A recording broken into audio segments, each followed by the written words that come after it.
Swayam Prabha. Digital India. Educated India.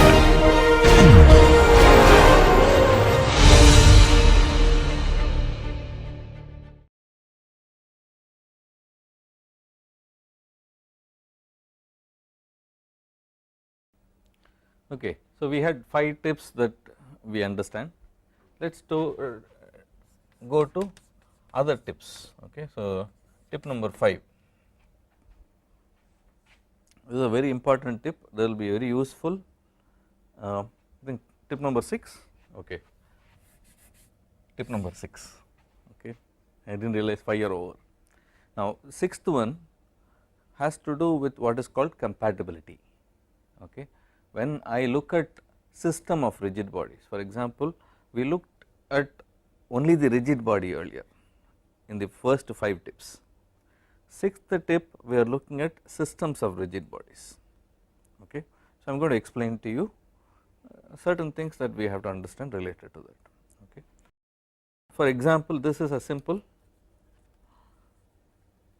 set of rigid body, 2 rigid bodies that we already saw in statics.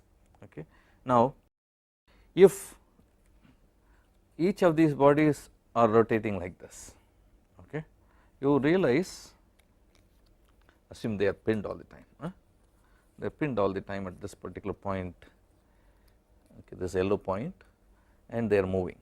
Okay, this goes with some angular velocity, this goes with some other angular velocity, and they have different accelerations, let us say. Now, if we have to connect them, we connect through this point of the 2 rigid bodies, which is going through the same motion. Okay, supposing I have one rigid body like this,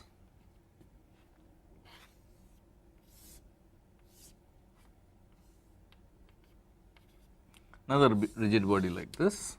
Okay, so let us say this is point A, this is B, okay, they are pinned here B, and this is C. Let us say this is going through, say, omega AB and acceleration alpha AB. Let us say this is going through omega BC and alpha BC. Okay. Now, what I know about this particular point is whether it belongs to this body or this body, the velocity of this has to be maintained the same. Okay. Velocity of B as I see from the body AB should be exactly the same as velocity of B with respect to the body BC. Okay. This is true, of course, also of RB, the position, okay, because that is the condition that we used in statics. This is the condition that we used in statics. How about accelerations? It is the same. Okay. The motion of that particular point is the same irrespective of which body we are looking at.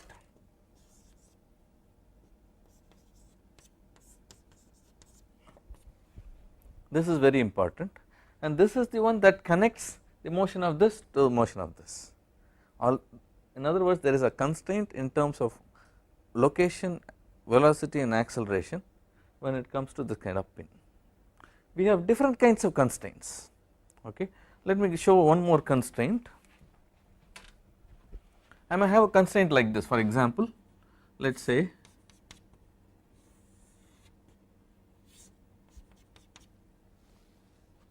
let me do it better here.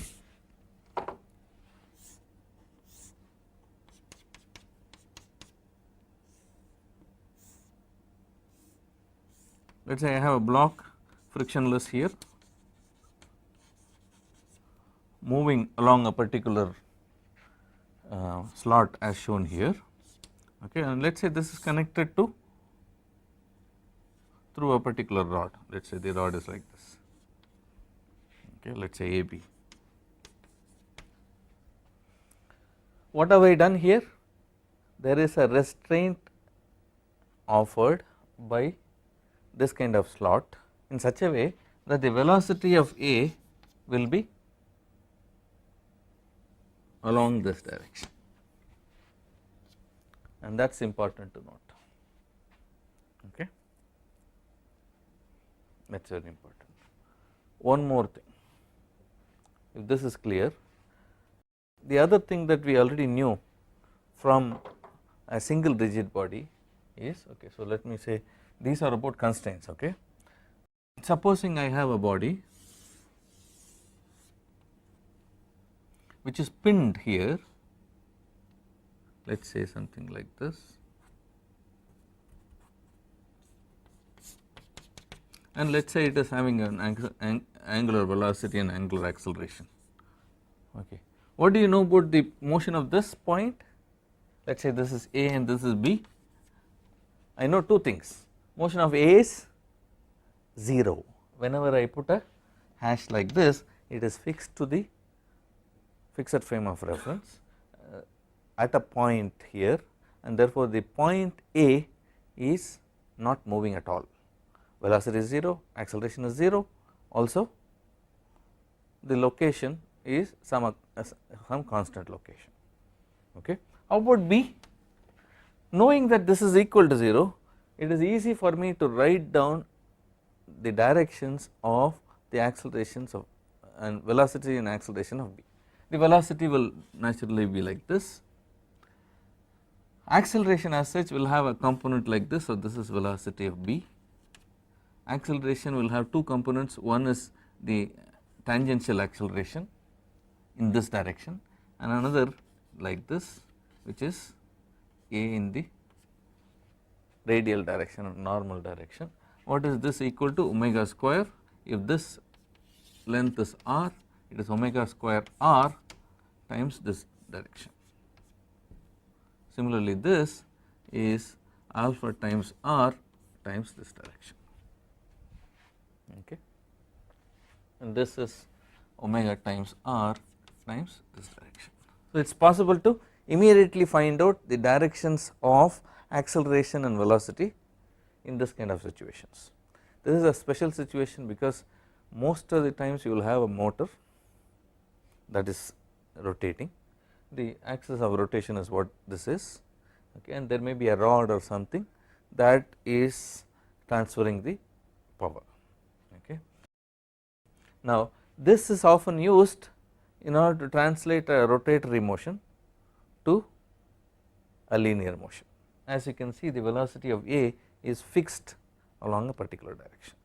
Okay. It can be something like this, it can also be some, let me just do a little differently.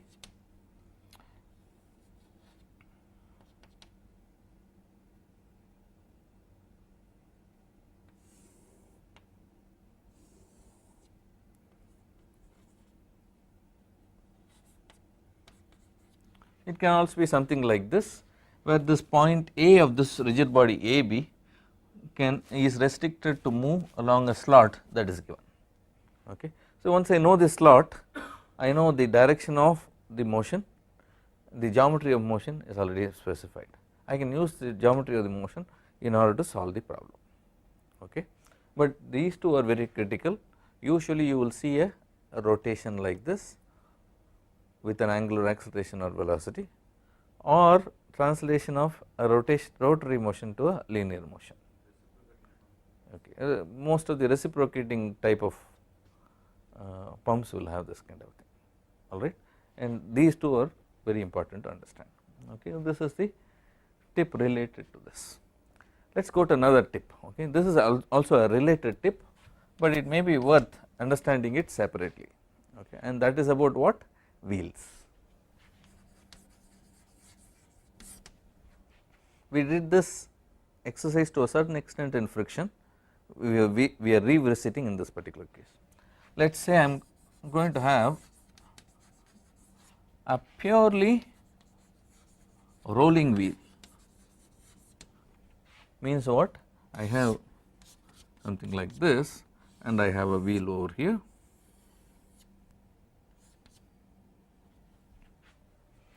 This wheel, let us say, only does rolling, there is no, what does that mean? That means that if I take this particular point, okay, let us say this is A prime and this is A, okay, A belongs to the surface on which it is rolling and A prime belongs to a point on the wheel, okay. At that point of contact, the velocity of A will be the same as velocity of A prime. Velocity of A will be the same as velocity of A prime, okay.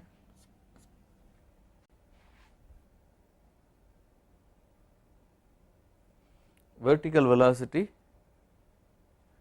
depends on the velocity of the surface, right. Supposing if I take two components, one component like this and one component like this, if it is a rigid surface, velocity in the vertical direction is equal to 0, right.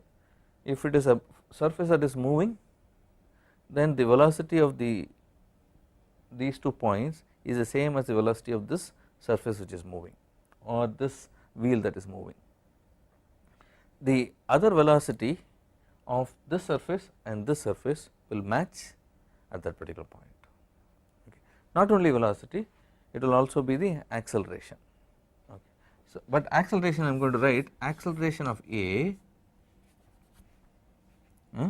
component along this direction which is perpendicular to the point of contact is the same as acceleration of A prime.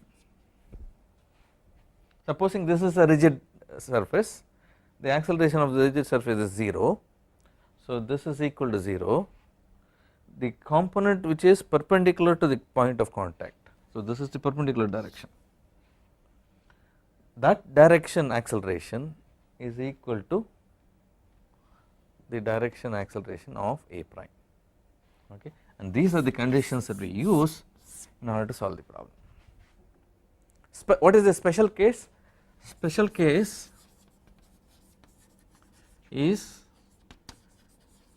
when the surface is attached to fixed frame, or in other words the surface is not moving, which automatically means that VA equals 0. The velocity of this contact point of the wheel is equal to 0, I am sorry, A prime. A prime is the point of the wheel, A is the point of the rigid surface. Since the point of the rigid surface is not moving at all, VA prime is equal to 0. Remember the vector that I have indicated here, okay. Acceleration of A prime along this direction, this component is equal to 0. So, when is this valid? When there is a pure rolling and when this surface is fixed to the fixed frame of reference. If not, if this surface is moving, if you know the velocity of this, acceleration of this perpendicular to this, then you can enforce these conditions. These are again constraints. As you can see, these are the constraints for a system of rigid bodies. You can see another constraint over here. This is another constraint that we have introduced over here for a wheel, okay.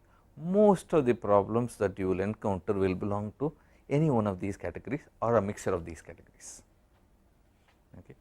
Knowing this, it is now very easy for you to cast the equations which you can use to solve for the kinematics of different sets of rigid bodies, alright. Now, there are a few more tips. Let me just go to one more tip before we enter into solving problems. This is also an important tip which has already been told earlier, but I will repeat this over here so that it is easy for you. Tip number 8. This is a simple tip. I am going to look at only one rigid body. If there is a rigid body like this is point A, point B. Supposing this is the direction of the velocity of point A, the same is the direction, okay. So let us say this direction is some let me call it as n direction, okay. Let us say this is along n and let us say this is also along n, okay.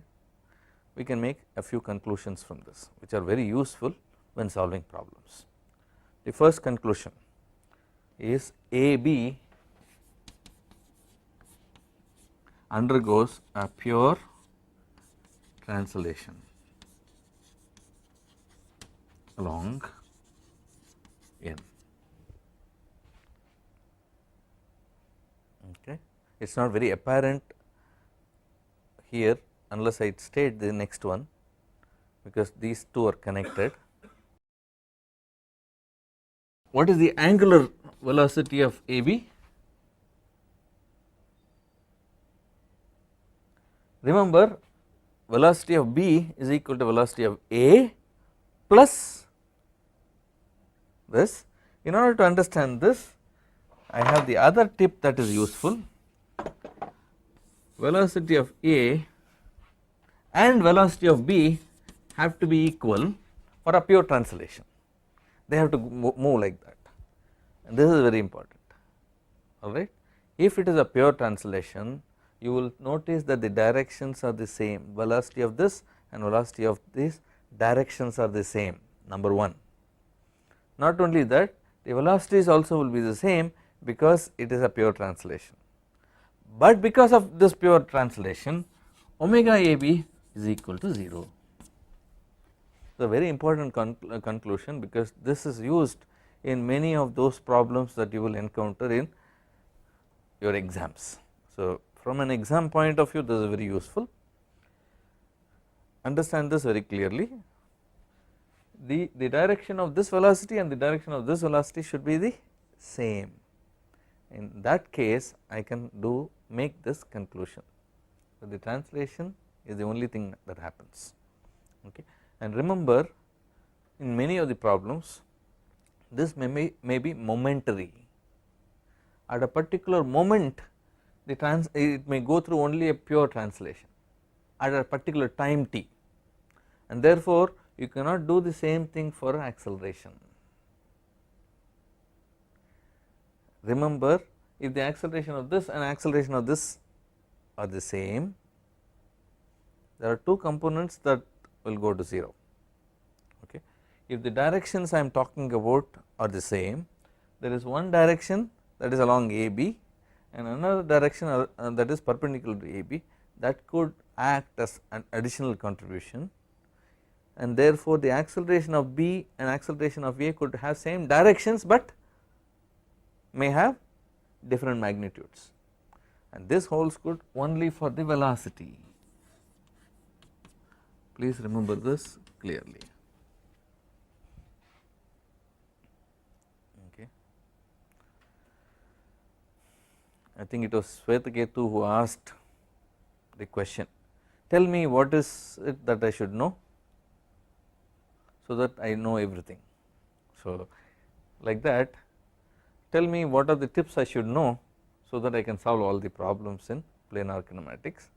So I think I have exhausted all the tips that you will need in order to solve problems in planar kinematics, okay. Planar kinetics is a very simple translation, and we will take it up at the next module.